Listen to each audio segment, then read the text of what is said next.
सबसे पहले भगवान श्री कृष्ण ने श्रीमद् भगवत गीता का दिव्य ज्ञान अर्जुन को दिया था? नहीं, तो फिर किसको दिया?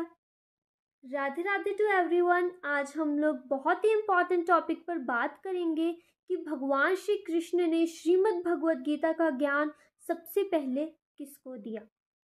इस चीज़ का हमें पता चलता है श्रीमद् भगवत गीता के 4थे अध्याय 4th चैप्टर दिव्य ज्ञान के 1st श्लोक से, जिसमें भगवान श्री कृष्ण कहते हैं। तो चलिए सुनते हैं।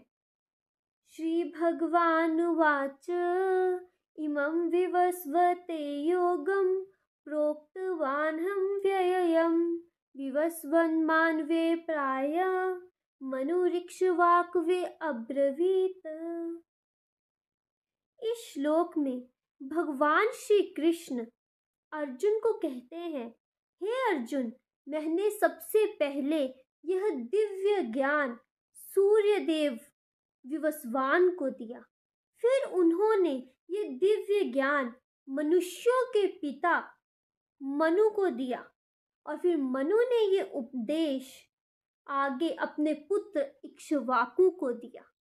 भगवान श्री कृष्ण ने विवस्वान जी को सबसे पहले श्रीमद् भगवत गीता का ज्ञान दिया, क्योंकि वो बहुत ही अच्छे क्षत्रिय थे और बहुत अच्छे राजा थे। और अगर राजा के पास ये ज्ञान होगा वो अपनी प्रजा में बांटेगा, क्योंकि एक प्रजा जो है वो हमेशा अपने राजा को फॉलो करती है। इसलिए राजा को सबसे पहले धार्मिक होना पड़ेगा, तभी उसकी प्रजा धार्मिक होगी। तो इसीलिए विवस्वान जी को सबसे पहले यह दिव्य ज्ञान भगवान श्री कृष्ण ने सुनाया। उनको अपना शिष्य के रूप में सबसे पहले भगवान श्री कृष्ण ने चूज किया।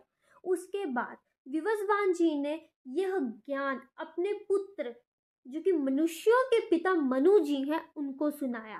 फिर मनु जी ने यह दिव्य ज्ञान दिया अपने पुत्र इक्ष्वाकु को। इक्ष्वाकु कौन थे? इक्ष्वाकु जो थे वो हमारे रघुकुल के, जहाँ पे हमारे भगवान श्री राम जी ने जन्म लिया, उस रघुकुल के पूर्वज थे। उनको ये दिव्य ज्ञान मनु जी ने दिया। तो ऐसे करते करते करते करते ये गुरु परंपरा चलती गई।